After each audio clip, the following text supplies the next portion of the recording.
And you better believe there's going to be a lot of debate and speculation as to why Jokic got it over some of these guys. And to get that kicked off, let's bring in CBS Sports analyst and our coach, Avery Johnson. He's on the phone right now. Avery, I got to ask, what put Jokic over the edge over the Greek Freak and Joel Embiid? Well, this is a close race. You know, I just got back from the Kentucky Derby, so I'm just going to say that Jokic won by a nose or a neck, rich strike. But I think this was a situation where the voters really heavily weighed that Jokic played this season without Murray and Porter. Sure, Embiid didn't have Ben Simmons, but I don't think, because he can't really score the ball as much as those other players. And James Harden was added to the team later in the year, and then he was a shell of himself. I think with Jokic not having Porter and Murray in the lineup weighed a lot heavier. And in today's world with these voters, they're all in the advanced analytics. And if you look at all advanced analytics, probably weighed a little bit heavier in Jokic's favor. But if I had a vote, I would have voted for Embiid.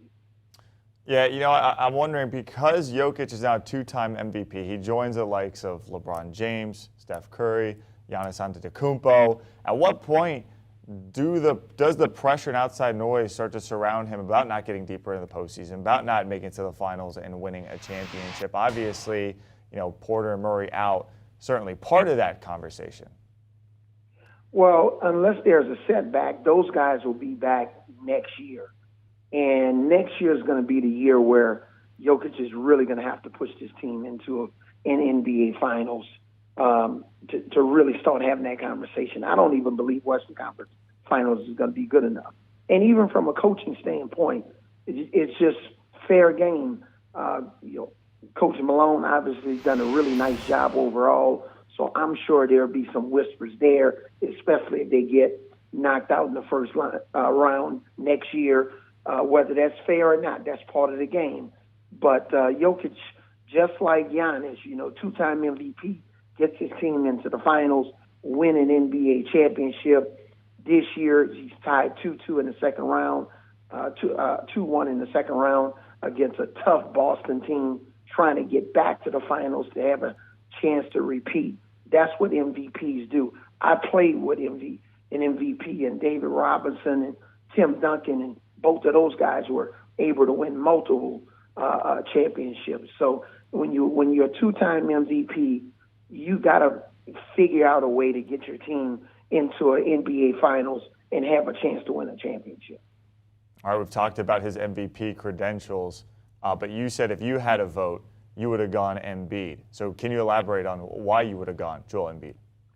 I think Embiid from probably late January, early February, throughout the rest of the season. I just thought he was the best player in the league. And I thought, hands down, he was so dominant on both ends of the floor, and, just having to deal with all of the distractions that was going on, and, players wanting to get traded, and he just kept the ship steady.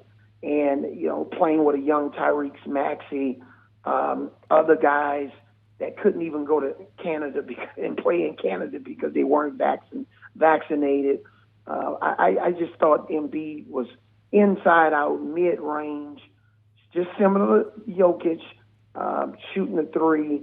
I just thought he was the most dominant player in the NBA pretty much from the second half of the season throughout the season, into the season. And I thought that's where he really cemented his MVP, Finals MVP. But unfortunately, the voters spoke differently. Yeah, certainly. I mean, just looking at recent history, you see what Joel Embiid has meant to the Sixers ever since coming back for the last two games in this series against Miami Heat. They've been able to knot it up at 2 games apiece.